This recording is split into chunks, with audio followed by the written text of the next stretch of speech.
Salam alaikum rakan mertua, pomangun ayah di Aceh Raya.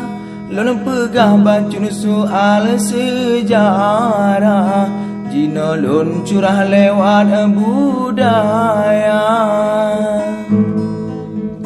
2000 tanggai 26 Bajumpa 8 di teka gempa, Bauro minggu bulan 12 Aceh metuah teka bencana. Dengan ikuna udarat, gelombang dahsyat melempar raya.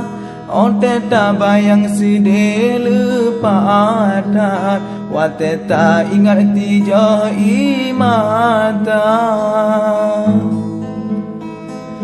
Tak edu merumah, hancur meruah, sayang silupa, wahai saudara dum anu cucut, mepisah ngonya yang sedih lupa, mepisah ngon ma. Tak emanya sedih bukan le, dalam hati sengkalam dada, mepu ke balaya ram bola kade, sehingga mati dua manusia.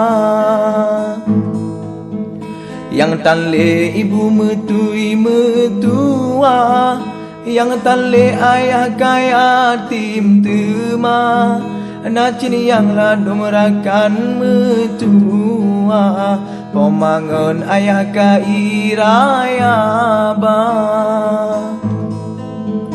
Nacin yang ladum manyen dan mepat, kahe lepat dan ni bagi mita.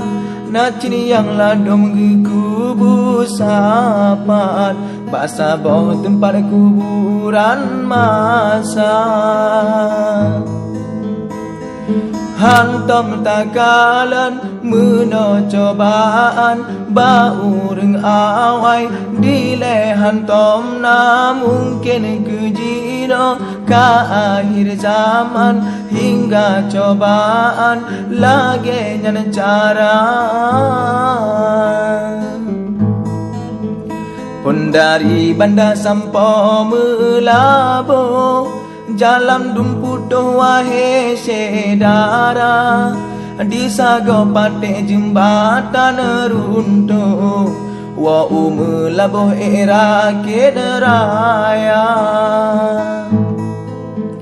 Nyan kapai apung di sago punge, hai bungong jambe benata kira, di adu darat buriraya me, yo sabo wate tsunami deka.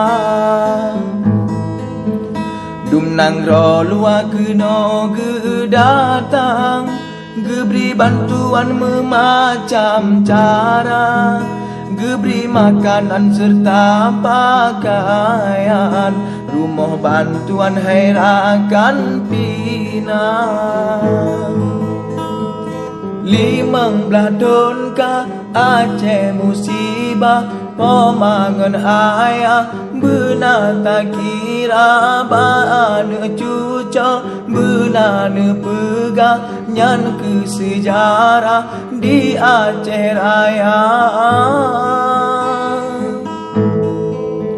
Yang nana tinggai hati bertabah, doa ba Allah Ta'ala ke benar, ke yang hanale kubu belua, surga ne behah beampun desa.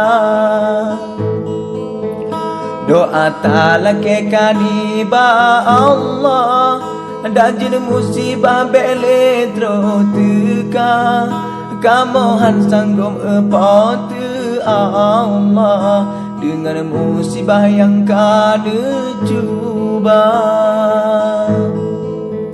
Kasih beku ono pantun lon kisah, Soal sejarah di Aceh Raya dulu bedi lelun laki kadang nak salah lun susun kata dulu bedi lelun laki kadang nak salah lun susun kata.